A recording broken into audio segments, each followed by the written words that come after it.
Hello बच्चों, स्वागत है आप सभी का हमारे YouTube channel RP online classes में। मैं आरपी यादव आज का इस क्लास में आप लोग के लिए एक छोटा सा टॉपिक लेकर के आए हैं, एम्फोटेरिक एसिड। तो सबसे पहले हम लोग जानते हैं कि एम्फोटेरिक एसिड क्या है। ठीक है, तो एक ऐसा सब्सटेंस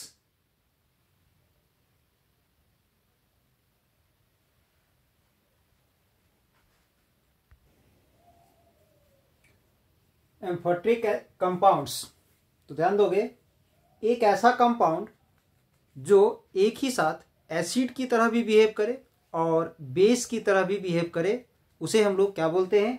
तो एम्फोटेरिक कंपाउंड्स या सब्सटेंस कहते हैं। ठीक है, an amphoteric substance is a chemical species that can act as both an acid and a base, यानी जो बेस और एसिड दोनों की तरह बिहेव करे। ठीक है, इसमें बहुत ही इंपॉर्टेंट क्वेश्चन है जो लगभग बार बार एग्जाम में पूछा जाता है।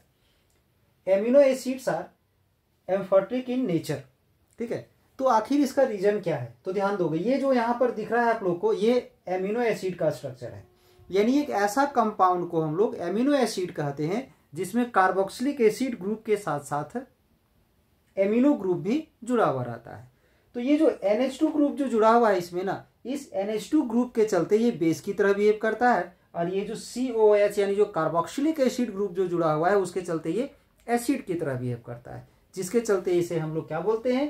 तो एम्फोटेरिक इन नेचर कहते हैं। तो ध्यान दोगे, amino acids are amphoteric because they can act as acid and bases amino acid, that is ये। अब ये NH2 यहीं पर जुड़ा हुआ रहे, ये कोई जरूरी नहीं यहाँ जुड़ा हुआ रहे, मतलब ये अल्फा एमिनो एसिड कहते हैं। ये आगे वाले कार्बन में भी जुड़ा हुआ रह सकता है। ठीक है, ये जो है acts as base due to the presence of amino group, यानी एमिनो ग्रुप प्रेजेंट होने के चलते ये बेस की तरह बिहेव करता है। ठीक है, and also acts as acid due to the presence of carboxylic acid group, यानी ये कार्बोक्सिलिक एसिड ग्रुप।